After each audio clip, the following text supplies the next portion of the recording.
Hey everyone, welcome to Exercise Check. In this video, we're going to be going over early bird gets the ORM found in 18.6. So let's get started. As always, we come to our browser and we're up here at 18.6 in the exercises, the early bird gets the ORM. Now that we've gotten very familiar with our coding events application, let's design some additional features. As we work on our coding events application, you might have been inspired by Meetup. Going to that website, Meetup is a very cool website that shows events around the area for different occasions, whether that be coding, photography, or other things like that. It's a really cool website, and I do invite everyone to go ahead and check it out. Keeping what Meetup does in mind, we're going to keep going with our coding events application. We can use our Meetup account to follow the events that people are most interested in. So individuals can actually track the events that they really see that they want to go to. So this is a really cool feature that we don't have yet in coding events. So it looks like for this exercise, we want to see what we can do to create a person class to associate it or to bring it into our coding events application. Do note that we're not going to have to code anything here. We're just going to be mainly focusing on the design. So what I'm going to do is I'm going to come over here to our coding events application.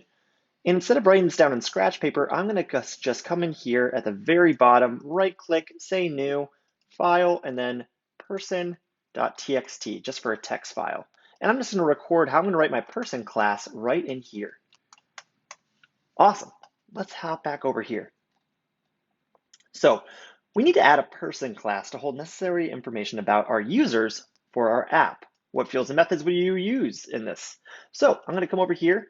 And the first things first, for a person, I want to know the name. So I'm going to say I'm going to hold the fields here and say name. Then I'm going to say the email. So I can use the email as the username. And then I'm going to have a password in here as well, because I want to maybe use this person class to make an account so we can know the person's name, the email, and actually have a password to log into it. Next, I'm going to have a list of events. These list of events are going to be all the events that the person is interested in attending. So we're going to keep that collection there. And then finally, we're going to have a favorite category. This favorite category might be what they really want to view in an event. So again, it might be photography, it might be coding, it might be something else. But here they can actually save their favorite category. I do want to call out that as I'm designing this person class, that take it with a grain of salt. This is how I see it to be implemented, but you could see a different field or maybe less fields in here to actually bring into your coding events application. So create your person class how you see fit.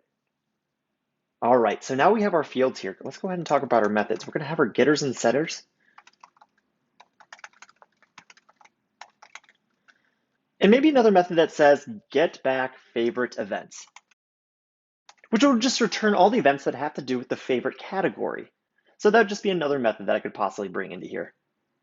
All right, let's hop back here and see what else we need to do. It's asking us, well, we need to bring in any additional classes to the person class to make the app work. If so, what classes would be necessary? Well, good question. Let's come back over here. We're going to take a look at our fields. Well, the name I feel like is going to be a string, which technically is a different class, but it's just going to be there for us to work with anyway. It's going to be a string also, so is the password. But then we come down here to the list of events, and I know my list of events is going to be a list of the event type. So I'm going to have to bring in that event class here to work with this. Favorite category is just going to be the event category class that we've been working with here. So we're going to have to bring an event category into this class for it to work as well. So I'm going to leave this as a note here. So let's keep going. What kind of relationships would a person have to other classes that you've created, such as the event class? Well, let's go and take a look at that.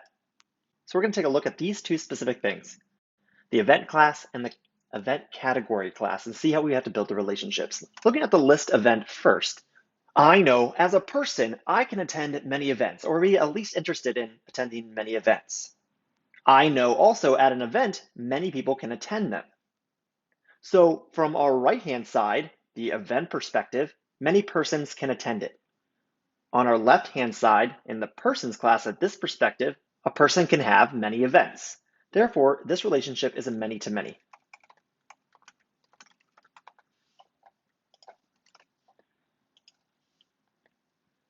The next one is the event category.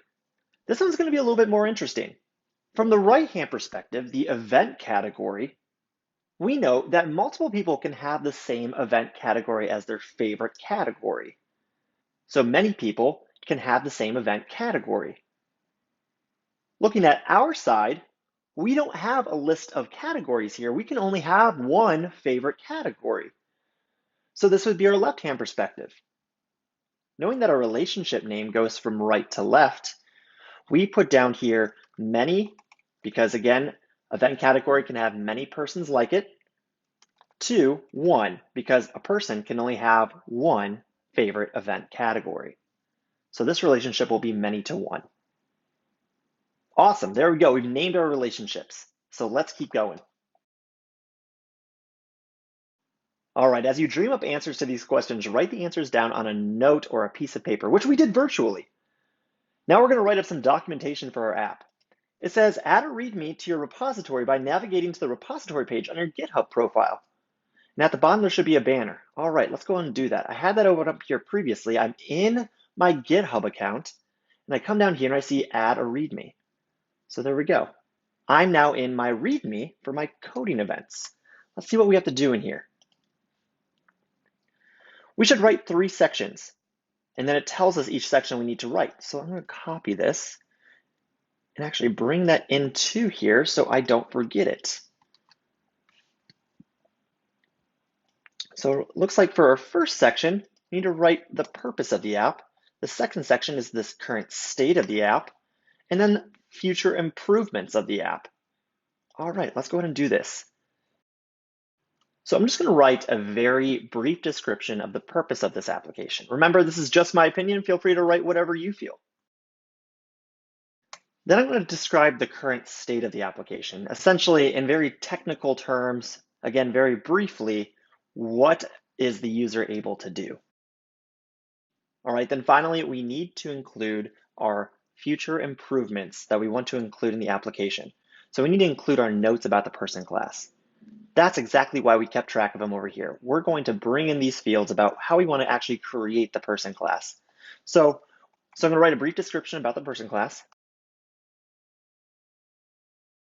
And then I'm going to save the proposed architecture.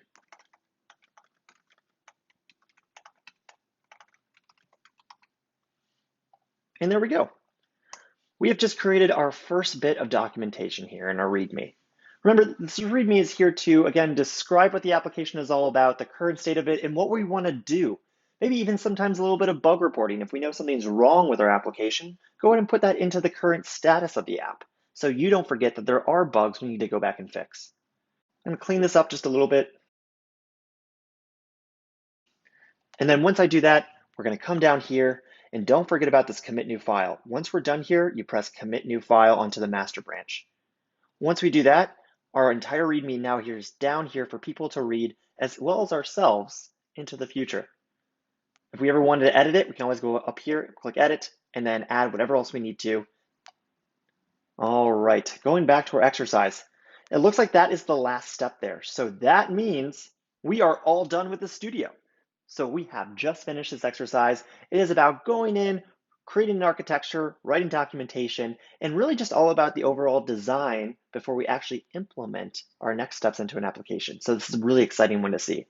I hope you all enjoyed it, and thanks for watching.